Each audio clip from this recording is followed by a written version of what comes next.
prazer estar aqui mais uma vez, podendo louvar o Senhor, adorar o Senhor com os irmãos. Quero louvar a Deus por esta oportunidade. Pastor Rafael, te abençoe em nome de Jesus. Eu te abençoe em nome de Jesus também. Diz que mais uma vez nos faz o convite, que sempre nos recebe em oração. Deus abençoe em nome de Jesus. A esta igreja amada, que tem a chance de vir mais uma vez adorar ao Senhor. Desta vez, como foi dito, acompanhado pela minha esposa Lorena, para nós é uma honra muito grande estarmos aqui. Eu tenho certeza que o Senhor fará coisas grandiosas como tem feito nesse projeto em nome de Jesus. Você crê nisso? Você crê que o Senhor vai falar com você nessa noite? Glória. Quero convidar você que pode, por gentileza, a ficar sobre os seus pés. Fique sobre os seus pés. Segure a sua Bíblia nas suas mãos e localize, por gentileza, o capítulo 1 do livro de Neemias. Eu estou extremamente confortável com o texto que o Senhor colocou no meu coração para essa noite, que se encontra em Neemias, capítulo 1. O versículo é também o de número 1. Enquanto você procura, tenha liberdade para louvar o Senhor, para exaltar o Senhor, para dizer que Ele é santo, que Ele é poderoso. Nós estamos dentro deste projeto, porque de Deus somos cooperadores. Glória a Deus. Glória a Deus. Encontrou, diz amém? Amém. O texto diz assim: palavras de Neemias, filho de Acalias, no mês de Quisleu, no 20º ano, quando eu estava na cidadela de Suzã, veio Hanani, um dos meus irmãos, com alguns homens de Judá. Então lhes perguntei a respeito dos judeus que escaparam e que sobreviveram ao exílio e a respeito de Jerusalém. E eles me responderam: os restantes, os que sobreviveram ao exílio, se encontram lá, estão em grande miséria e humilhação. As muralhas de Jerusalém continuam em ruínas, e os seus portões foram destruídos pelo fogo. Quando ouvi essas palavras, eu me assentei, chorei e lamentei por alguns dias. Fiquei jejuando e orando diante do Deus dos céus. Por gentileza, capítulo 2, versículo 1. Neemias, capítulo 2, versículo 1. O texto diz assim: no mês de Nisan, no 20º ano do reinado de Artaxerxes, uma vez posto o vinho diante dele, eu o peguei e ofereci ao rei. Ora, nunca antes eu tinha estado triste diante dele. Então o rei me disse: por que o seu rosto está triste se você não está doente? Isso tem de ser tristeza do coração. Então fiquei com muito medo e lhe respondi: que o rei viva para sempre. Como não estaria triste meu rosto se a cidade onde estão sepultados os meus pais está em ruínas e os seus portões foram queimados? O rei me disse: o que você me pede agora? Então orei ao Deus dos céus e disse ao rei: se for do agrado do rei, e se este seu servo encontrou favor em sua presença, peço que o rei envie ajudá-lo à cidade onde estão os túmulos dos meus pais, para que eu a reconstrua. Glória a Deus. Assente-se, fique à vontade no seu lugar em nome de Jesus. Adore o Senhor. Aleluia a Deus. Glória a Deus. Glória a Deus. Eu preciso compartilhar com vocês a palavra que o Senhor colocou no meu coração para essa noite, dentro do tema porque de Deus somos cooperadores.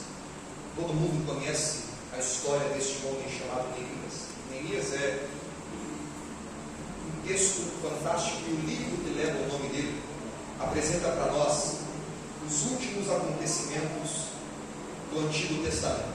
É em Neemias que nós encontramos os últimos momentos que antecedem a manifestação do Messias em Jerusalém, na Galileia, na Judéia. Neemias é o livro que apresenta para nós o momento em que Deus vai ordenar a reconstrução dos muros de Jerusalém. Todo mundo sabe que no ano de 598 a.C., Nabucodonosor cerca Jerusalém, cerca a cidade, e em 3 investidas consegue invadir a cidade, quebrar os muros, queimar os portões tornar o templo de Jerusalém um lugar profanado. Ele saqueia o templo, ele rouba a riqueza do templo, ele coloca fogo no templo de Jerusalém, construído por Salomão, e além de toda essa chacina que ele faz lá dentro, ele faz um grande sequestro dentro da cidade de Jerusalém. Isso como aval de Deus. Deus permitiu que isso acontecesse. Na verdade, a Babilônia não sabe que está cumprindo o juízo de Deus sobre Jerusalém. Quando Jerusalém é atacada, o Senhor permite e ordena que isso aconteça. Anos antes disso, Deus ordena que Jeremias profetize dizendo: avise Israel que a minha ira está chegando contra Israel. Avise aos judeus que Jerusalém será sitiada e atacada, e Jerusalém será completamente levada para o exílio. Jeremias, quando escuta essa palavra da parte do Senhor, vai orar ao Senhor dizendo: Senhor, lembra-te que nós somos o teu povo, não permita que isso aconteça, tem misericórdia de nós. E no capítulo 15 de Jeremias, o Senhor responde à oração de Jeremias dizendo: não clame por esse povo, porque nem se Moisés e Samuel clamassem, eu os ouviria. Deus estava completamente decidido.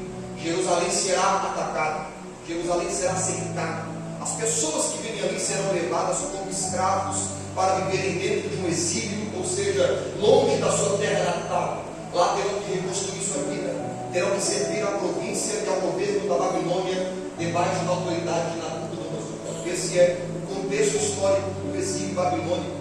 Eles levam os monarcas, eles levam os militares, os soldados, homens, mulheres, jovens, todo mundo que tem alguma coisa para oferecer está sendo levado para longe de Jerusalém, para dentro da cidade da Babilônia, mais de 1.500 quilômetros de distância, porque eles não viajavam em linha reta.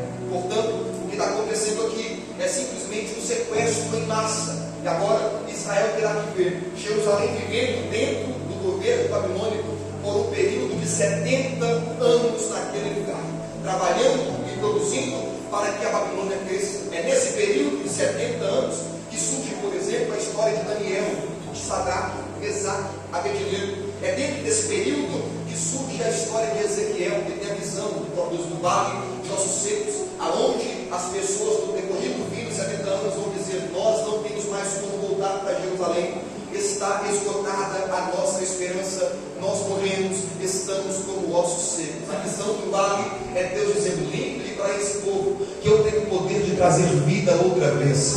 Lembre para esse povo que eu sou fiel para cumprir as minhas palavras sobre eles. Eles dizem que estão como ossos secos, e sou eu quem estou trazendo eles de volta à sua terra natal.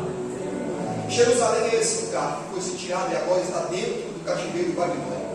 Depois de 70 anos, Deus começa a providenciar o retorno deles para dentro da sua terra natal.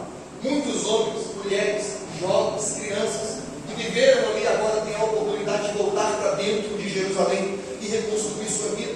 É nesse momento que surge na história um grande nome conhecido mundialmente, chamado Ciro. Ele é conhecido como Ciro o Grande. Esse homem era o imperador e fundador da Pérsia.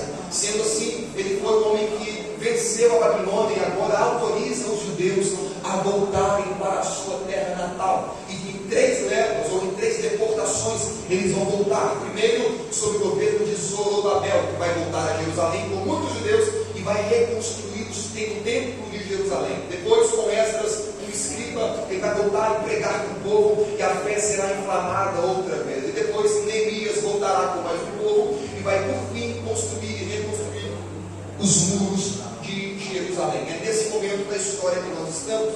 Neemias é um copeiro do rei Artaxerxes. É um garçom especial.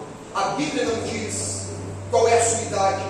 A Bíblia não diz de onde ele vem. Apenas afirma que ele faz parte do governo do rei Artaxerxes, que é neste tempo um rei persa. Aqui, Neemias está presenciando uma cena que qualquer judeu gostaria de presenciar.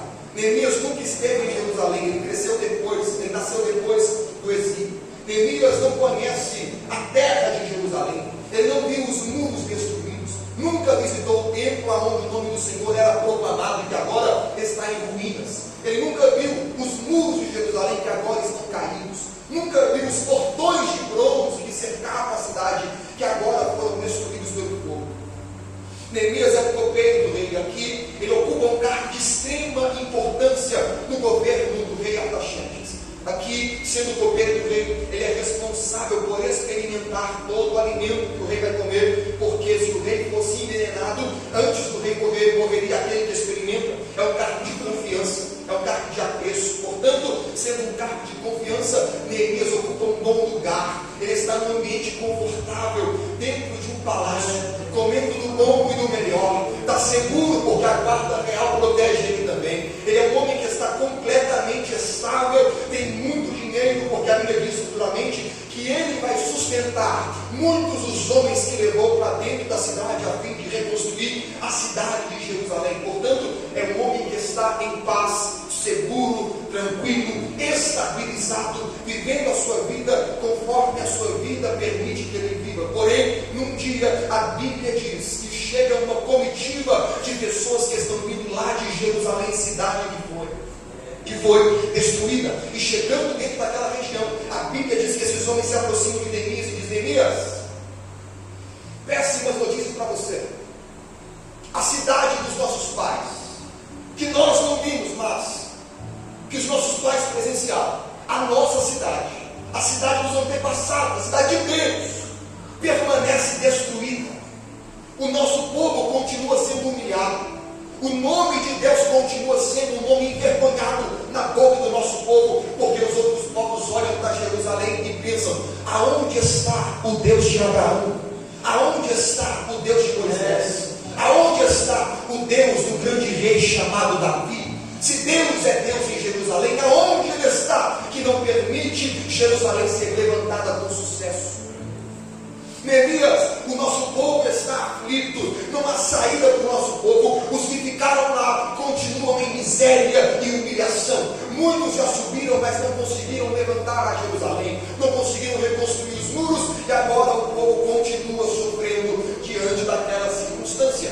Quando Neemias escuta aquilo, mesmo sem nunca ter pisado dentro de Jerusalém, mesmo sem depender de Jerusalém para nada, mesmo sem depender dos antepassados para nada, ocupando um lugar de destaque, ocupando um lugar de estabilidade, a Bíblia diz que aquilo vem como um choque no coração de Neemias. Ele diz: quando eu ouvi essas palavras, eu me assentei e chorei e lamentei por alguns dias e estive jejuando diante do Deus do céu. Você sabe que Deus levantará Neemias para reconstruir os muros de Jerusalém? E qual é a importância de reconstruir os muros de Jerusalém nesse tempo? Se Jerusalém não tivesse os muros reconstruídos, Jerusalém não se tornaria novamente uma cidade fortificada. Ou seja, sem muros, Jerusalém está vulnerável. Qualquer inimigo entra e assola. Sem muros, Jerusalém não será respeitada. Sem muros, todo mundo entra, vem, faz o que quer e vai embora. E leva planta, leva comida, leva dinheiro, leva tudo o que quiser. Portanto, era necessário que os muros fossem estabelecidos, principalmente porque a partir daqui que Jerusalém ganhará força para se revelar, força para se estruturar, para que depois de 400 anos um anjo visite uma mulher dentro de Galileia e diga: mulher, você é bem-aventurada, porque do teu ventre nascerá aquele que será chamado Salvador da humanidade. E o que Neemias vai fazer é decisivo para o cenário que vai se revelar no Novo Testamento. A pergunta é: e aí Neemias vai fazer o que diante da proposta e da informação que você recebeu? Deus vai levantar Neemias, e o trabalho de Neemias é fundamental para a sequência da história. E aqui eu quero te mostrar 3 aspectos de Neemias que fizeram com que Neemias se tornasse um cooperador do que Deus está fazendo. E se você é bíblico e gosta de Bíblia, vai perceber que esses 3 aspectos precisam se reproduzir em nós. E se nós cumprirmos também esses 3 aspectos, nós também seremos cooperadores do que Deus está fazendo nessa região, cooperadores do que Deus está fazendo nesse ambiente, e com certeza estaremos disponíveis para o que Deus quer realizar. Não apenas vendo, mas sendo participantes da obra de Deus neste cenário. Se você quer ser hoje usado na mão do Senhor, a glória ao Senhor nesse lugar, porque Ele te chama, como chamou Neemias, para uma grande obra. Glória a Deus. Deus vai chamar Neemias. Só que algo me chama a atenção. Eu reparei na Bíblia, tanto na história de Neemias quanto em outras histórias, já reparou isso? Neemias não é um homem importante para a fé judaica nesse cenário aqui. A fé judaica, inclusive, está quase morta. Neemias não é um homem importante para a fé. Não é profeta, não é sacerdote, não é escriba, não é rei, não é referência para os judeus. Deus não vai chamar Neemias pelo cargo que ele ocupa. Deus poderia chamar 1 milhão de gente naquele lugar. Daniel estava naquele lugar, Ezequiel estava ali, era profeta. Sadraque, Mesaque e Abednego tiveram experiências extraordinárias com Deus e mesmo assim não foram chamados para essa grande obra. Deus vai chamar Neemias, e Neemias, sendo chamado por Deus, é um homem simples. Eu percebi que é um padrão. Você reparou que raramente Deus chama gente grande na Bíblia? Deus sempre chama gente simples, Deus sempre chama gente pequena. Foi assim com Moisés, era só mais um pastor de ovelhas fugitivo do Egito, até que um dia a glória de Deus cerca ele no monte Horebe e diz: eu te chamei para tirar Israel do Egito, seja forte, a minha presença irá com você. Foi assim com Josué, era só o estagiário de Moisés, e de repente o Senhor fala com ele: Moisés, meu servo está morto, agora é com você. Eu te chamei para continuar o que Moisés começou. Seja forte e corajoso, e você verá a minha mão se revelar sobre o seu chamado e sobre a sua vida. Foi assim com o Gideão. Gideão vai se apresentar ao Senhor, porque um anjo aparece para ele dizendo: Gideão, seja forte, continue assim sendo valente, e você vai libertar Israel das mãos dos midianitas. Ele vai dizer: Senhor, peraí, quem sou eu? O senhor está enganado, eu não sou ninguém, eu sou apenas o menor da minha casa, e a minha casa é a menor da tribo de Manassés. Escolhe outro, chama outro. E o Senhor diz para ele: eu sei quem você é, e se você for com essa força, você destruirá os midianitas como se eles fossem um só homem. Seja forte e avance no meu chamado, porque eu estou contigo nesse negócio. Deus chama a gente simples. Neemias era só mais um garçom especial. Davi, um pastor de ovelhas, esquecido pelo pai. Pedro, Tiago e João, 3 pescadores entre 5 mil que viviam na região da Galileia. E de repente o Nazareno passa perto deles e diz: porque agora, a partir de agora, eu farei de vocês pescadores de homens. E eles se tornam pilares da igreja primitiva. Deus escolhe gente simples. A pergunta é: por que Deus escolhe gente simples? A resposta é simples também. Deus escolhe gente simples porque é gente simples que entende que sozinho não vai conseguir. É gente simples que entende que sozinho não vai fluir, sozinho não vai dar certo. Se depender da própria habilidade vai dar errado, se depender dos contatos vai dar errado. Gente simples entende que se deu certo porque Deus estava, deu certo porque Deus agiu, deu certo porque Deus abriu a porta, deu certo porque Deus mandou recurso, dá certo porque Deus está no começo, no meio e no final, porque dele, por ele, para ele serão todas as coisas.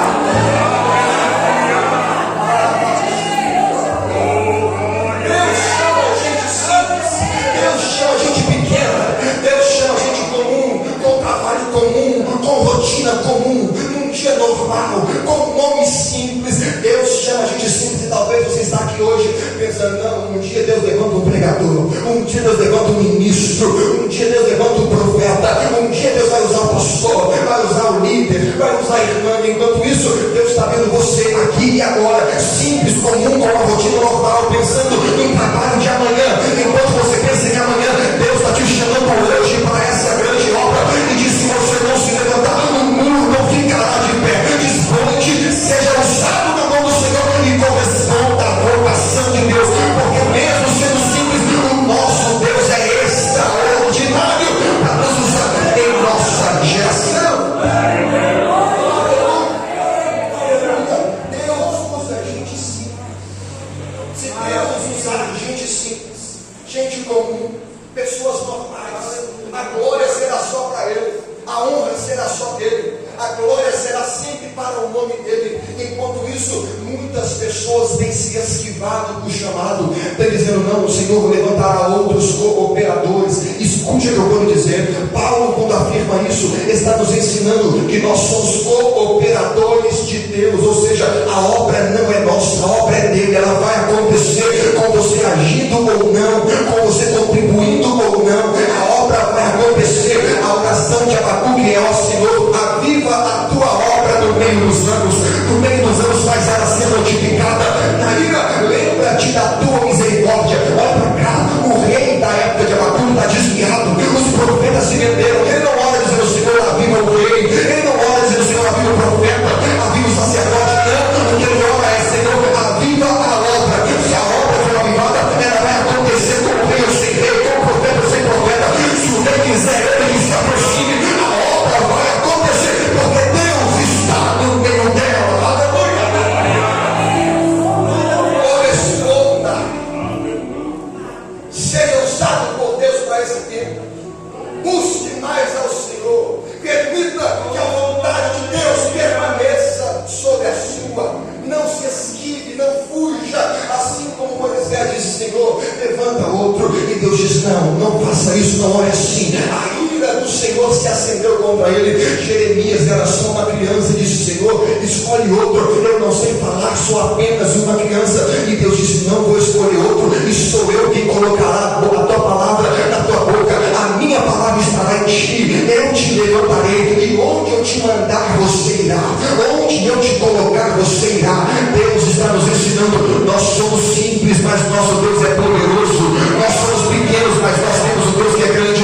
Nós não conseguimos no próprio braço, mas há um Deus que confia em nós e que espera o nosso posicionamento. Como diz o salmista: uns confiam em carros, em cavalos, em seus cavaleiros, mas nós confiaremos no Senhor, na força do seu braço. Vai acontecer, porque Deus é poderoso para nos suprir. Na glória de Deus. Neemias é assim, é só o copeiro. Deus poderia levantar um profeta. Tem mais a ver com a religiosidade, tem mais relação com a fé hebraica. Mas Deus levanta um homem comum num dia simples. Talvez vai ser numa quinta-feira de manhã que o céu vai se abrir para você. Talvez vai ser uma segunda-feira dentro do trabalho que o céu vai chamar a tua atenção. Talvez vai ser de madrugada que você vai acordar com sede e lembrar-se do Senhor e vai orar dizendo: Senhor, eis-me aqui, sou falho, mas o meu coração pertence ao Senhor. Usa os meus olhos, usa a minha boca, usa as minhas mãos para essa geração. Que o céu te selecione, que o céu desperte o teu coração e que você entenda que mesmo sendo simples e comuns, o Senhor é poderoso para nos usar de forma extraordinária para a sua glória. Deus chama Neemias e algo me chama aqui a atenção. Quando Neemias relata que ele se assenta e chora diante da notícia que ele recebe, o texto me mostra um homem que é experiente, um homem que ocupa um lugar alto na sociedade por causa do seu emprego, que apesar de não ter uma relação com a fé hebraica, é um emprego de estabilidade, de prosperidade financeira. Esse homem se assenta e chora por uma terra que ele nunca viu, por um povo que ele não conhece. Apenas tem o sangue correndo na veia, mas ele nunca viu essa geração, ele nunca foi nessa terra, ele nunca viu esses muros. Mas a Bíblia me mostra algo ainda maior. Não há aqui um profeta se apresentando diante de Neemias e dizendo assim: diz o Senhor, levanta-te do lugar. Não há aqui um sonho profético com Neemias dizendo: Neemias, é tempo de ir até Jerusalém.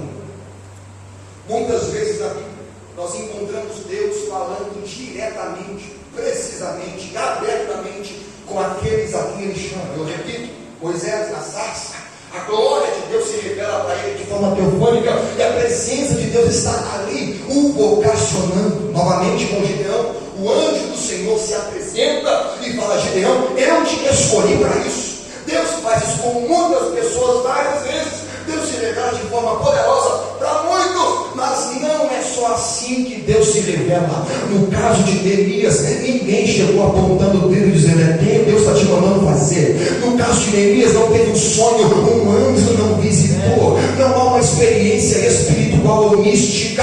Tudo que tem é a informação: alguém precisa agir. Tudo que tem é um convite: alguém precisa se posicionar. Se ninguém fizer nada, o muro continuará caído. Se ninguém fizer nada, o muro continuará no chão. A pergunta é: Neemias, o que você vai fazer com o que você ouviu? Vai ignorar e fingir que não é com você? Ou vou colocar teu coração no altar do Senhor e dizer: Senhor, usa-me para esse tempo.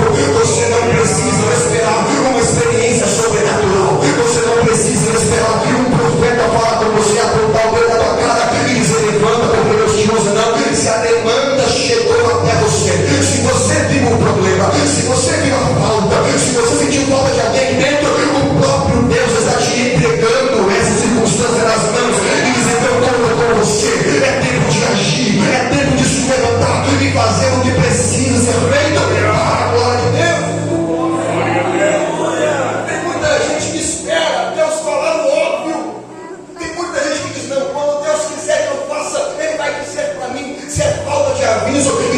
que a boca de Deus fala com você hoje. É tempo de se levantar. Se os seus olhos viram, é Deus te entregando. Se chegou na sua mão, é Deus colocando nelas, dizendo: eu confio em você. É tempo de agir. Coopere com a obra de Deus.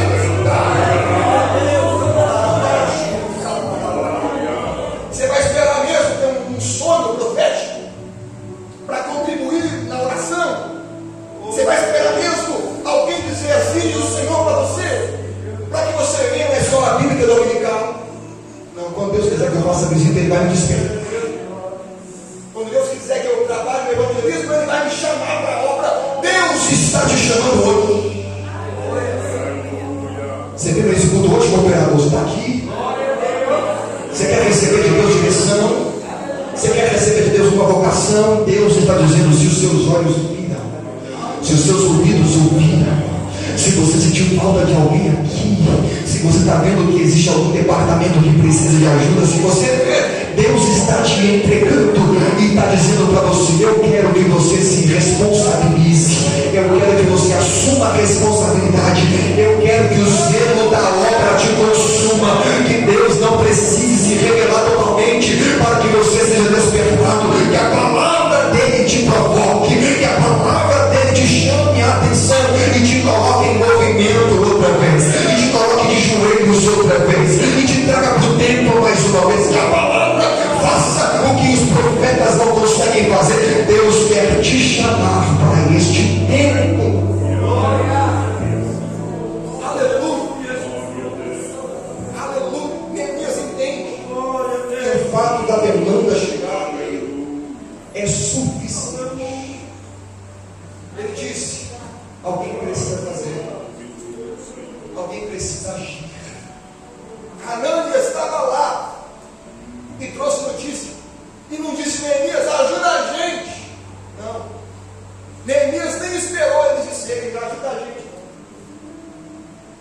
Neemias simplesmente entendeu que fazia parte do plano de Deus, que aquela informação chegasse até ele, para que ele, com os recursos que ele tem, se disponibilize e seja usado por Deus para aquela geração.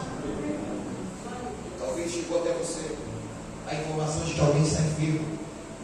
Talvez chegou até você a notícia de que alguém não está vindo aqui porque está frio na fé, porque perdeu a esperança, porque orou e Deus parece não ter respondido a oração. Chegou até você essa notícia, e o céu te pergunta: vai fazer o que com ela?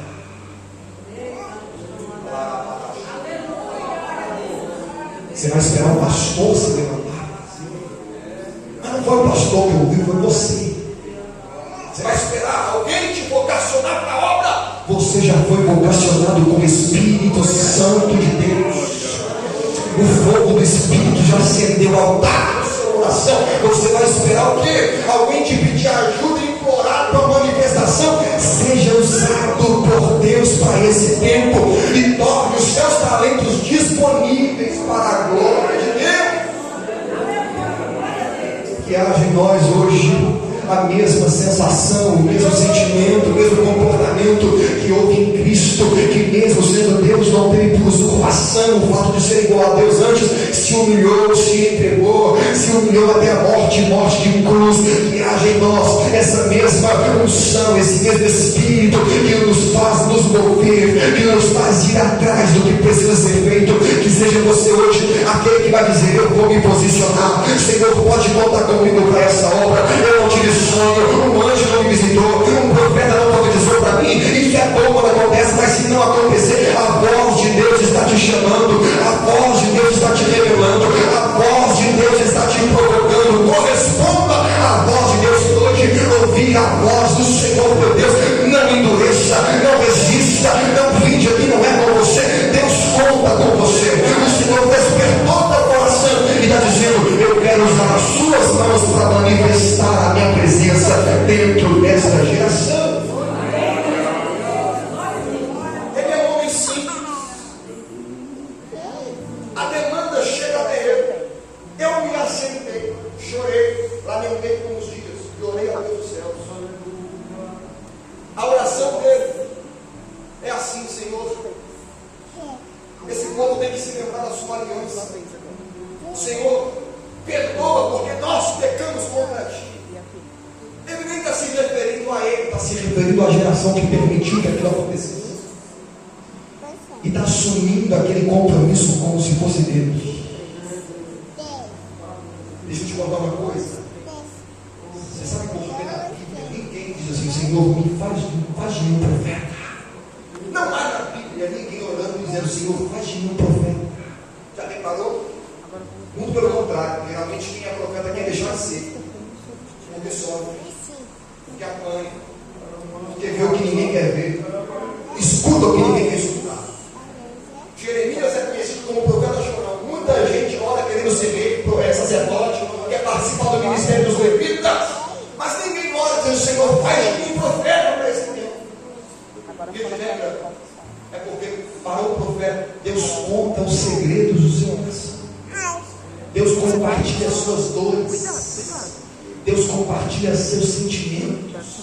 Quando é um profeta que está em ação, Deus está contando para ele, fazendo ele sentir o que Deus sente. Porque se o profeta não sentir a dor que Deus está sentindo, eu sei que você entende, o profeta vai profetizar de forma mecanizada, né? O problema não é dele, mas quando Deus compartilha com ele o peso que vem com a responsabilidade e com o chamado, o profeta tem algo para dizer e coloca peso no que está dizendo. Deus está nos ensinando hoje, é tempo de corresponder e sentir o que Deus está sentindo e agir como se fosse Deus agindo e contar com Deus assim como Deus está contando conosco para essa geração.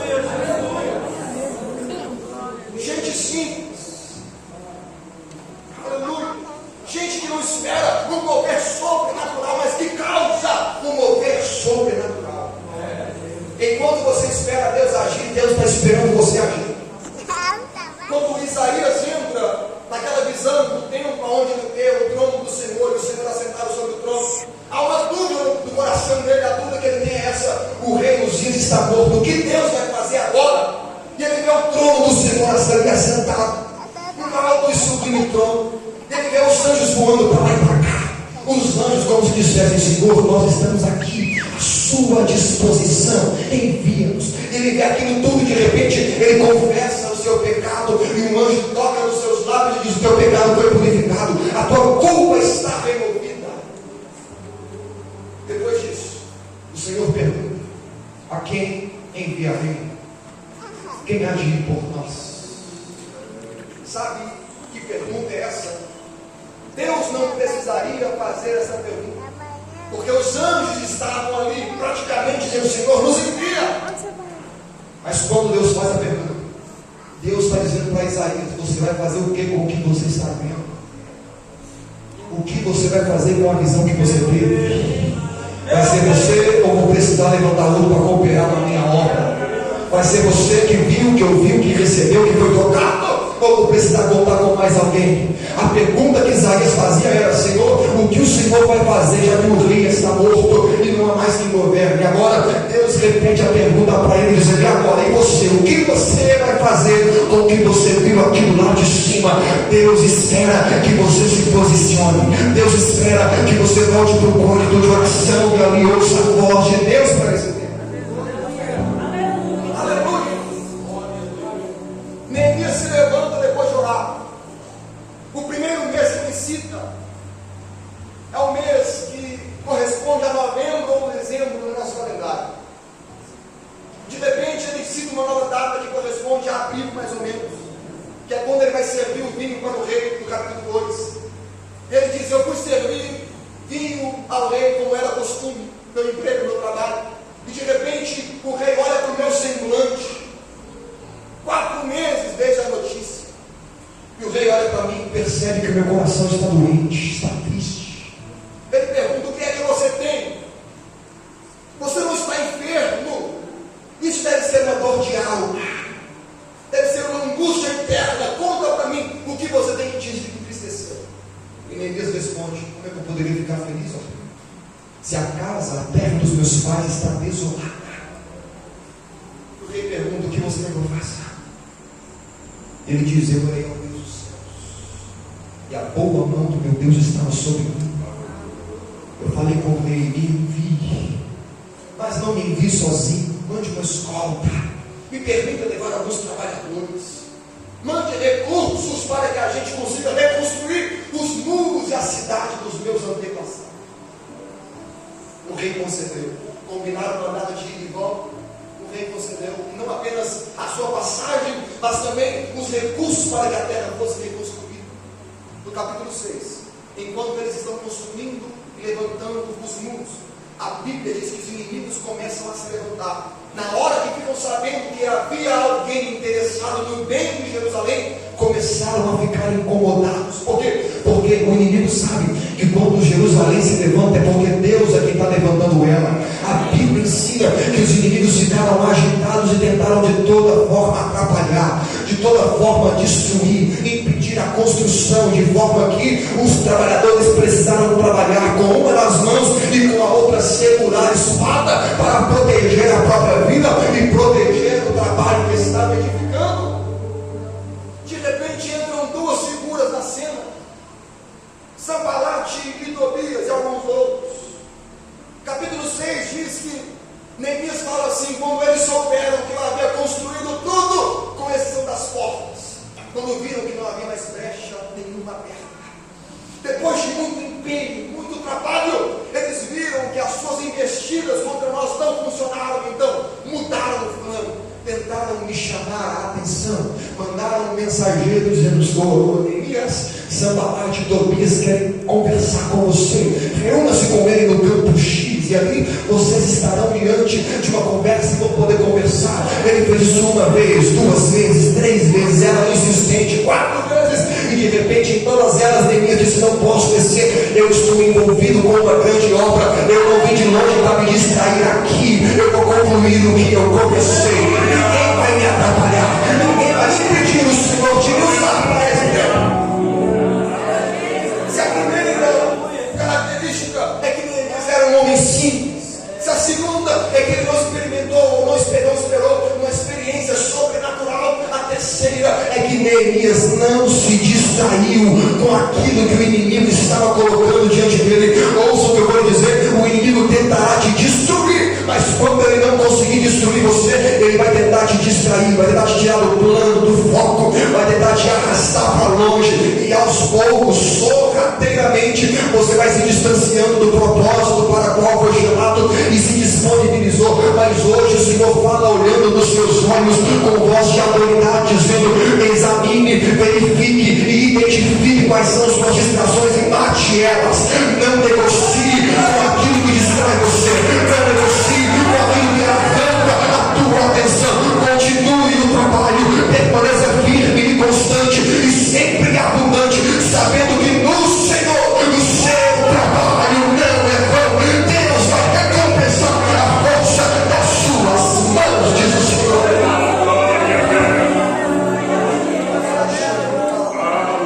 A estratégia do diabo é distrair aquele que está trabalhando, é distrair você do ministério. Ele vai colocar 1 milhão de coisas na sua frente, coisas que talvez nem sejam pecado, mas por te distraírem se tornarão coisas que serão para você um obstáculo, que vão te segurar, que vão roubar teu tempo de oração, que vão roubar teu tempo de leitura, que vão roubar teu apreço pela presença dentro do santuário. Deus vai fazer com que o inimigo caia por terra e bata em retirada, porque o Espírito está atraindo o teu coração mais uma vez. O Espírito está chamando a sua atenção e dizendo: é tempo de manter os olhos fixos no Senhor, o autor e consumador da sua fé, e só assim você continuará fazendo com êxito o que o Senhor te chamou para realizar. Aleluia, Deus.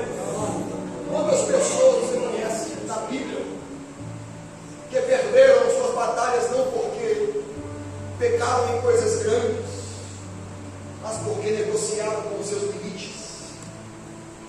Talvez a prova cabal disso é Sansão, chamado desde o nascimento, Nazireu de Deus, ungido, usado por Deus com ênfase na força física, libertador de Israel, venceu um leão vivo e perdeu para um leão morto. Quando ele toca em algo morto, ele está quebrando a lei do nazireado. Um homem que venceu mais de milhares pedaço de osso, perdeu sua maior guerra para uma voz sedutora. E ouça o que eu vou lhe dizer: o diabo sabe como jogar, ele conhece quais são nossos limites, e ele não te chama para pular, ele te chama para andar por perto.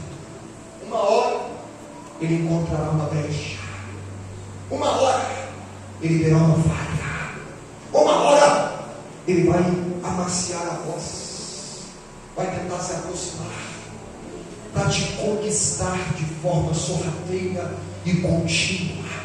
E o seu dever é se posicionar, o seu dever é vigiar o tempo todo, é permanecer de pé, é permanecer vivo, é permanecer sensível à voz de Deus. Enquanto você estiver sensível à voz de Deus, não há voz do inimigo que seja ouvida pelos teus ouvidos. O seu dever é continuar sensível diante do Senhor, porque na hora que o leão de lá rugir, o leão da tribo de Judá rugirá mais alto, e você ouvirá a voz de Deus em sua direção.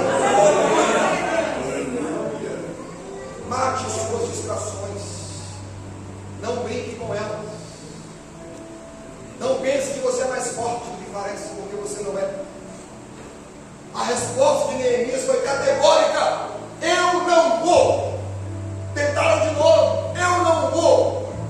Mais uma vez: não adianta, eu estou envolvido em uma grande obra. Aleluia! Se envolva com a obra, até que a obra se envolva com você. Até que ela se torne sua prioridade. Até que o sonho do teu coração seja ver Deus construindo coisas por meio das suas mãos. Não se contente em ver Deus usando os outros apenas. Mergulhe nessas águas, deixe as águas te envolverem. Permita que o céu conte com você para esse tempo e seja usado nas mãos do Senhor, sem se distrair com o que o inimigo tem colocado diante dos teus olhos. Neemias vai resistir 2, 3, 4 vezes. Na quarta, os inimigos mudam a estratégia outra vez e abrem o jogo. Neemias, nós não queremos que você reconstrua, porque temos medo de você levantar Jerusalém. Neemias olha para ele e diz: depois Jerusalém será levantada, porque essa obra não começou com nossos braços, essa obra começou no braço do Senhor. E não há ninguém capaz de parar a obra que o Senhor está realizando. Sejamos cooperadores do Senhor. Sejamos nós sensíveis ao que Deus está realizando, disponíveis para o que o Senhor está fazendo. Que o Senhor possa contar com sua habilidade, que o Senhor possa contar com os dons que o Espírito distribuiu na igreja, que o Senhor possa contar com teus recursos, com tua juventude, com teu dinheiro, com tua força, que o Senhor possa contar com o que Ele colocou nas suas mãos. De repente, Neemias finaliza o projeto para o qual ele começou a trabalhar. O texto diz que ele constrói e levanta os muros de Jerusalém dentro de 52 dias. Não são muretas, não é um fio de tijolo, não. São muralhas fortificadas para uma cidade.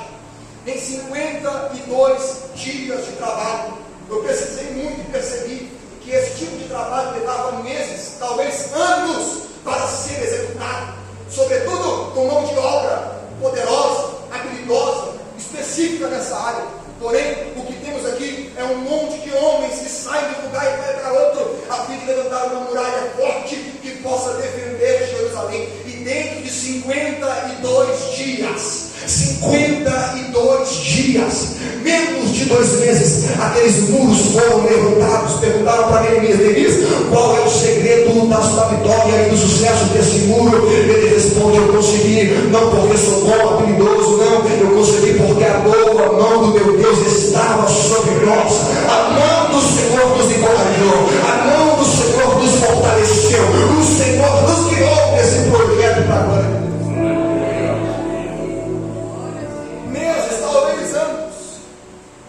Talvez anos, porque Deus estava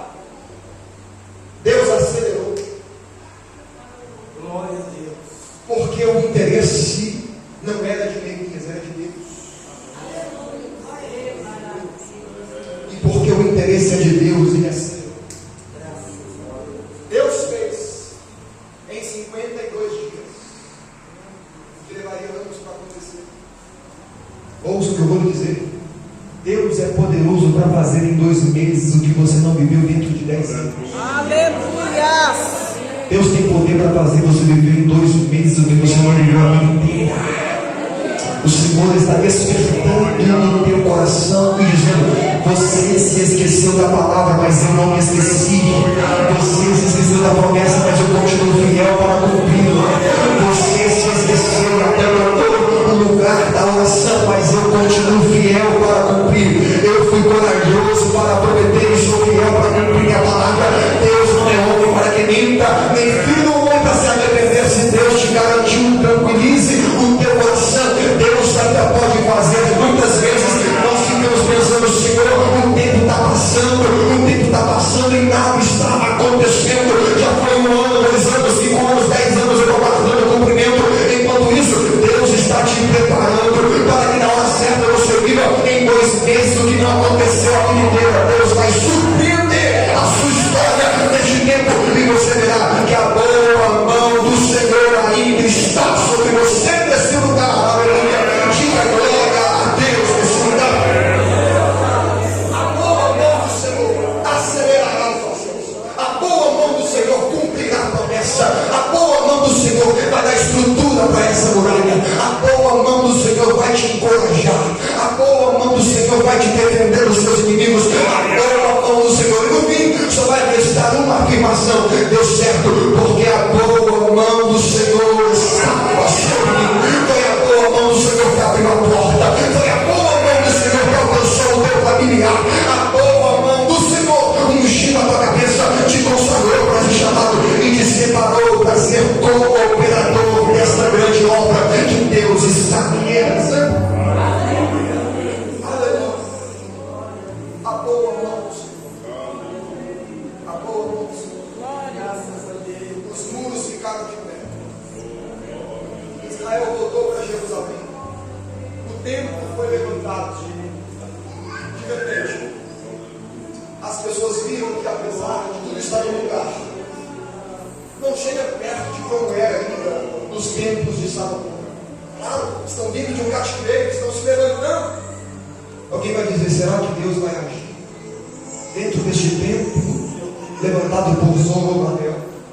O templo de Salomão era maior, mas o templo que foi reconstruído é menor, é mais simples, é mais singelo, tem menos ouro, menos prata, tem menos recursos, como tinha nos templos de Salomão. E é nessa hora que Deus levanta Ageu para dizer: lembra do povo que minha é a prata, meu é o ouro. Quanto a esta casa, a glória desta última casa será maior do que a outra. O que Deus está dizendo é: o lugar é menor, mas a glória será maior. O lugar tem menos dinheiro, mas vai ter mais valor. O lugar é mais simples, mas a minha presença será manifestada com todo graça sobre aquele lugar. Será que você pode ficar de pé no seu lugar? Eu quero orar com você nessa noite. Talvez você está passando por um processo de reconstrução e por isso é tão difícil ser cooperador na obra, porque você precisa também ser reconstruído. Mas hoje a palavra do Senhor para você é essa: a glória dessa última casa, a glória desse último estágio, a glória dessa última porta será maior do que a primeira, e nesse lugar nos portará a paz. Levante suas mãos em nome de Jesus, levante as mãos. Deus tem uma glória maior para o teu ministério, Deus tem uma glória maior para a tua casa, Deus tem uma glória maior para o teu casamento. Aquilo que aconteceu lá atrás passou. Deus tem algo novo para realizar, Deus tem um vinho novo para derramar, Deus tem unção nova para entregar no teu coração nesse lugar. Comece agora a orar ao Senhor e dizer: Senhor, eu preciso de uma glória maior na minha vida. Eu preciso, Senhor, ser despertado. Eu preciso, Senhor, voltar para casa aceso. Eu preciso voltar a buscar. Eu preciso me colocar no meu lugar e dizer que eu sou simples, mas confio em Ti, que o meu coração é quebrantado e por isso o Senhor está perto de mim. Comece agora a orar e dizer: Senhor, eis-me aqui. Usa, Senhor, o meu coração. Usa, Senhor, a minha alma. Usa, Senhor, o meu espírito.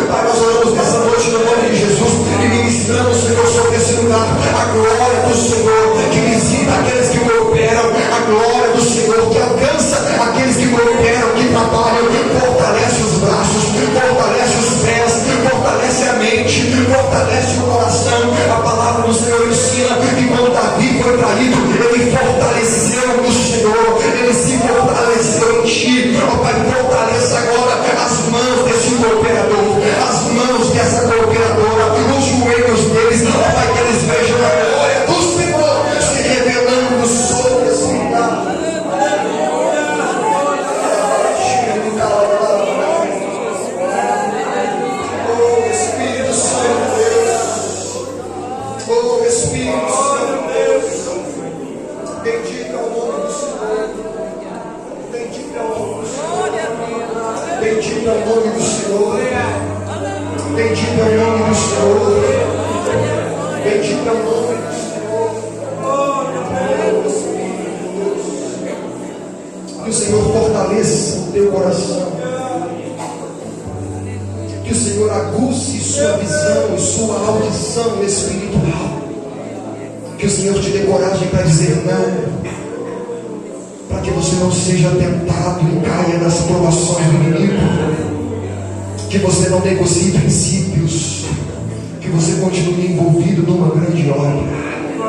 Porque o Senhor te faz saber que vai valer a pena. O mundo será levantado. A glória será manifestada. E todos saberão que a mão do Senhor está sobre você. A mão do Senhor está sobre você. Volte para casa hoje sabendo que o Senhor chama a gente simples. Que o Senhor confia no que você está vendo. Que não seja necessário que o Senhor te dê experiências sobrenaturais para que você saiba que foi chamado. E que você não se distraia nesse caminho. Que por mais que tente, ninguém consiga arrancar você de perto da presença. Que o mundo não apague a chama do teu coração. E que você continue até que a glória do tempo seja maior. Até que o peso da presença inunde o teu coração e consolide a vocação que Deus colocou nos teus lábios. Em nome de Jesus. Assim, eu quero louvar a Deus por esta oportunidade. E que o nome do Senhor continue sendo glorificado poderosamente neste lugar.